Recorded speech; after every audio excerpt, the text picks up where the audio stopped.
അപ്പോൾ റമദാനൊക്കെ അല്ലയോ, നമുക്ക് വേഗത്തിൽ തയ്യാറാക്കാൻ പറ്റുന്ന ഒരു ഡ്രിങ്ക് നോക്കാവേ. Mango sago drink. 1/4 cup sago ചൗവരി എടുത്ത് 2 മണിക്കൂറോളം കുതിർക്കാൻ വെക്കുക.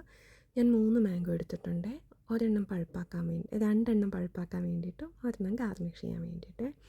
നന്നായിട്ട് പീൽ ചെയ്ത് നന്നായിട്ട് കട്ട് ചെയ്ത് മാറ്റി വെക്കുക. ഏകദേശം ഈ ഒരു സ്ക്വയർ ഷേപ്പിലൊക്കെ കട്ട് ചെയ്യുന്നത് അത് ഗാർണിഷ് ചെയ്യുമ്പോൾ ഉള്ളൊരു ഭംഗിക്ക് വേണ്ടിയിട്ടാണ്. ആവശ്യത്തിന് മാംഗോ. സ്വീറ്റ്നറായിട്ട് ഞാൻ 2 ടീസ്പൂൺ കണ്ടൻസ്ഡ് മിൽക്ക് അവോയ്ഡ് ചെയ്തിട്ട് ഷുഗർ വേണമെങ്കിൽ അങ്ങനെ ആഡ് ചെയ്യാവേ. 1/4 കപ്പ് പാലൊഴിച്ച് അത് മാംഗോ പൂരിയാക്കി മാറ്റി വെക്കുക. പിന്നെ 2.5 കപ്പ് വെള്ളം ഒഴിച്ച് സാഗോ നന്നായിട്ട് കുക്ക് ചെയ്യാൻ വെക്കുക. ഏകദേശം ഒരു 10-15 മിനിറ്റ് അത് കുക്കായി വരും. അത് പിന്നെ നമ്മൾ കുറച്ച് തണുത്ത വെള്ളവും കൂടെ ഒഴിച്ച് അതൊന്ന് ഊറ്റിയെടുക്കണം. പിന്നെ കുക്കാവാതിരിക്കാൻ വേണ്ടിയിട്ടാണ്.